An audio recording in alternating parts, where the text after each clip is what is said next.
Malar's kitchen பார்க்கும் உங்கள் அனைவருக்கும் என்னுடைய அன்பான வணக்கம். ஸோ இன்றைக்கி நம்ம செய்ய போகிறது குட்டி குட்டியாக சின்ன வெங்காயமும் பூண்டு சேர்த்து ரொம்ப டேஸ்டான சூப்பரான ஒரு தொக்கு தான் பார்க்க போகிறோம். இது பூரி, சப்பாத்தி, அப்புறமா ரைஸ் இது கூட எல்லாம் மிக்ஸ் பண்ணி சாப்பிட்டு பாருங்கள். ரொம்ப சூப்பராக டேஸ்ட்டாக நல்லாயிருக்கும். ஸோ வீட்டில் காய்கறி இல்லாத நேரங்களில் இந்த மாதிரி ஒரு தொக்கு செஞ்சு சாப்பிட்டு பார்த்திங்கன்னா அதோடைய சுவையே தனி தான். ஸோ இதை இப்போ எப்படி செய்யலான்னு பார்க்கலாம் வாங்க. பேன் நல்லா சூடானோடனே இதில் ஒரு குழிக்கரண்டி அளவுக்கு எண்ணெய் சேர்த்துக்குவோம். எண்ணெய் நல்லா சூடான பின்னாடி இதில் தேவையான அளவு கடுகு போட்டுக்கலாம். கடுகு கொஞ்சம் நல்லா வெடித்த பின்னாடி இதில் உரித்து வச்சுருக்க பூண்டு பல்லை சேர்த்துக்கலாம். நான் இன்னைக்கு 2 பெரிய பூண்டு எடுத்திருக்கேன்.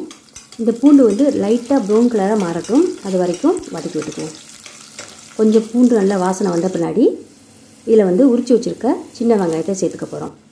சின்ன வெங்காயம் ஒரு 30 வெங்காயம் எடுத்திருக்கேன். வெங்காயம் சீக்கிரம் வதக்கணும்னு கொஞ்சம் உப்பு சேர்த்து இதை நல்லா வதக்கி விட்டுக்குவோம். வெங்காயம் நல்லா வதங்கின பின்னாடி இதில் கொஞ்சம் கருவேப்பிலை சேர்த்துக்கலாம். அப்புறம் கட் பண்ணி வச்சுருக்க தக்காளி பழத்தை சேர்த்துக்கலாம். நல்ல பழுத்த தக்காளியாக மீடியம் சைஸில் 3 தக்காளி எடுத்திருக்கேன். சேர்த்தாச்சு.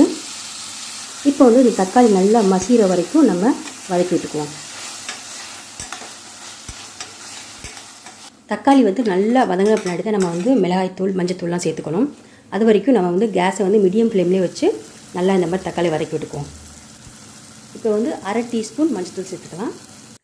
அப்புறமா காரத்துக்கு ஏற்றாப்பில் நான் 2 டேபிள் ஸ்பூன் மிளகாய்த்தூள் சேர்த்துருக்கேன். நீங்கள் உங்களுக்கு எவ்வளோ காரம் தேவையோ அந்த அளவுக்கு நீங்கள் மிளகாய்த்தூள் சேர்த்துக்குங்க. எல்லாத்தையும் நல்லா கலந்துட்டு இதுக்கு தேவையான அளவு தண்ணி சேர்த்துருக்கேன். நான் சின்ன டம்ளரில் 1 டம்ளர் தண்ணி சேர்த்துருக்கேன். இப்போ இதுக்கு தேவையான அளவு உப்பு சேர்த்து இதை நல்லா கலந்து விட்டுடலாம். இந்த மிளகாப்பொடியுடைய பச்சை வாசனைலாம் போயிட்டு நல்லா தண்ணி நல்லா வற்றட்டும், அது வரைக்கும் இதை நம்ம நல்லா வதக்கி விட்டுக்குவோம். இப்போ பார்த்திங்கன்னா தெரியும், தண்ணி நல்லா வற்றிடுச்சு. அந்த எண்ணெயெல்லாம் லைட்டாக மேலே பிரிய ஆரம்பிச்சிருச்சு.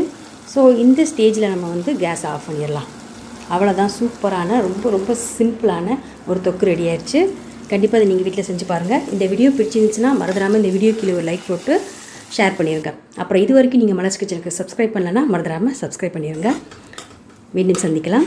நன்றி, வணக்கம்.